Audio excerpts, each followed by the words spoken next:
Uh, there's a case of treating the center that is responsible for the tremor.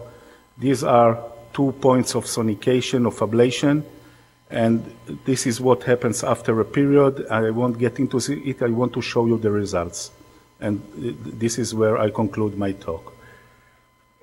My name is Billy R. Williams.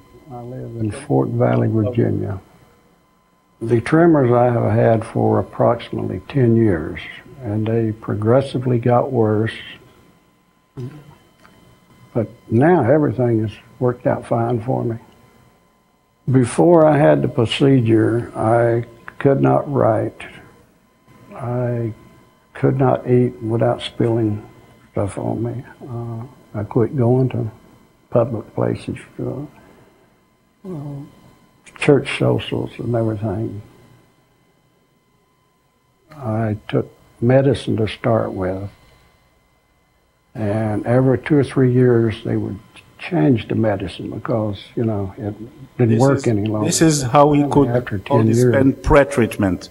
My doctor in this is post-treatment. Winchester contacted University of Virginia. They contacted me. Actually, a day after the treatment. I came down and they started a series. He's the first patient to be treated with this system. And, which led up this to is pre-treatment. This is post-treatment. And Dr. Elias started, you know, giving me the 3 options. And he should touch the tip of the nose. This option. I didn't want the deep brain stimulation. And I'm just glad it worked out for me, and I hope it works out well for other people, you know, because it will change the way you do things. I'm able to tee up with the golf ball without help from others. So you can compare the handwriting before and after. You can compare the way he uses his pen here before and after. So this technology is accurate and safe intracranially. Try to imagine the potential impact on other places where you want to ablate soft tissue or tumors, malignant or benign. So this is just the beginning of this technology. And Professor Perez-Slavi, who is the president of the Technion, said that Technion graduates have taken a key role in reshaping this country, Israel, from the Jaffa Oranges country to the startup nation.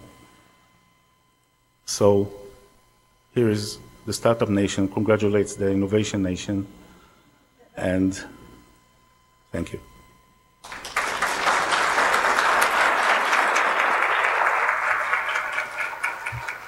Thank you very much, Doron. I think when I travel, every time I travel to Haifa, one of the things which always astonishes me is how in Technion you have created an environment which incubates, encourages, promotes innovation and an inquisitive nature.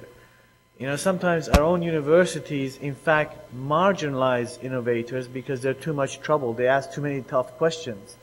And they rather promote managers and individuals who can run smoothly businesses, which does not like to be. And I think this is the sign of why Technion has been such a success. The fact that you have in your existence at least 2 Nobel laureates in a very short period of time. And they're still working. Three. And they're still working in I think Doug Barber was telling me that in University of Toronto, which is our biggest university, in 100 odd years, they have 80,000 people. I think they've had 3 Nobel Prize winners, and but none of them actually live or work in Toronto.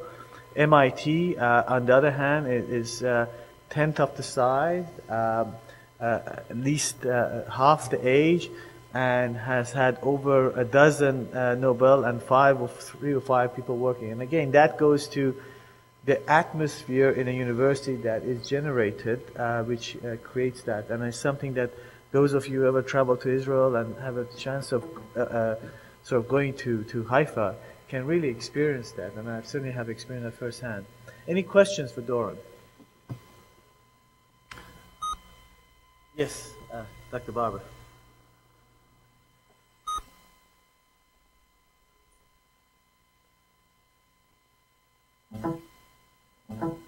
way, just to follow your comments. My question stems from having read Peter Drucker's book on innovation, and if I were to sum it up in my own words and concept, it would be, he was essentially saying that innovation happens when you have your back to the wall and you want to find a way to make life better. He also said that, in a sense, innovation is always self-defeating. If you really succeed at innovation, you don't have to innovate anymore because life is really good.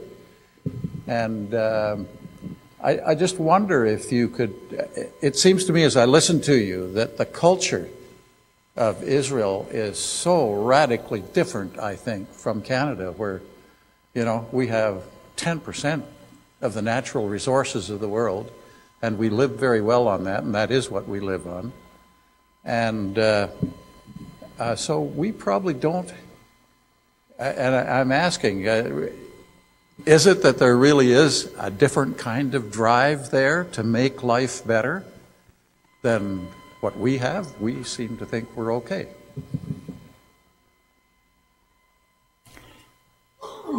The frank answer to your question is that I really don't know. I don't know. You can try to find answers to and explain this reality, but if I had to choose one thing from this presentation that describes what happens in Israel, it would be the first cartoon. This boiling environment of innovation and drive for innovation and drive for startups and etc. It is probably multifactorial. I don't know the real reason. I don't know. Question.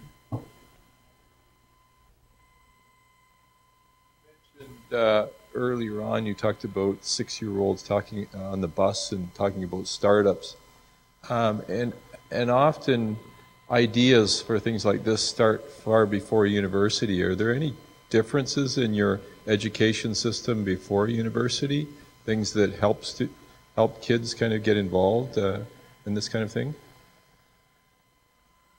You know, when you live in Israel, you live under the impression that our education system is sick, lack funds, don't have the best teachers attracted to the profession. That's what people think.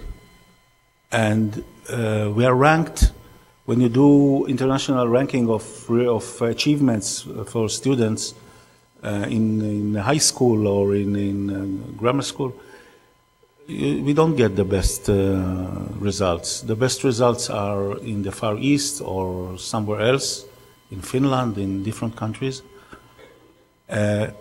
We would think that our education system is not perfect. It's far from being perfect, yet it is evolving. And, you know, I can judge by my own children.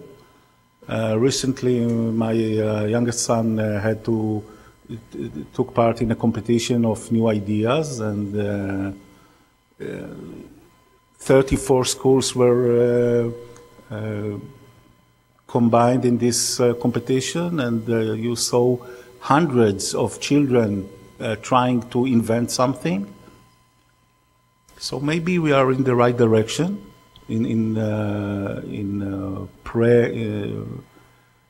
education in the young ages. But I don't assume that there's a huge difference between what's happening in other countries and in Israel.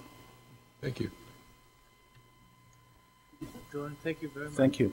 Thank you very much.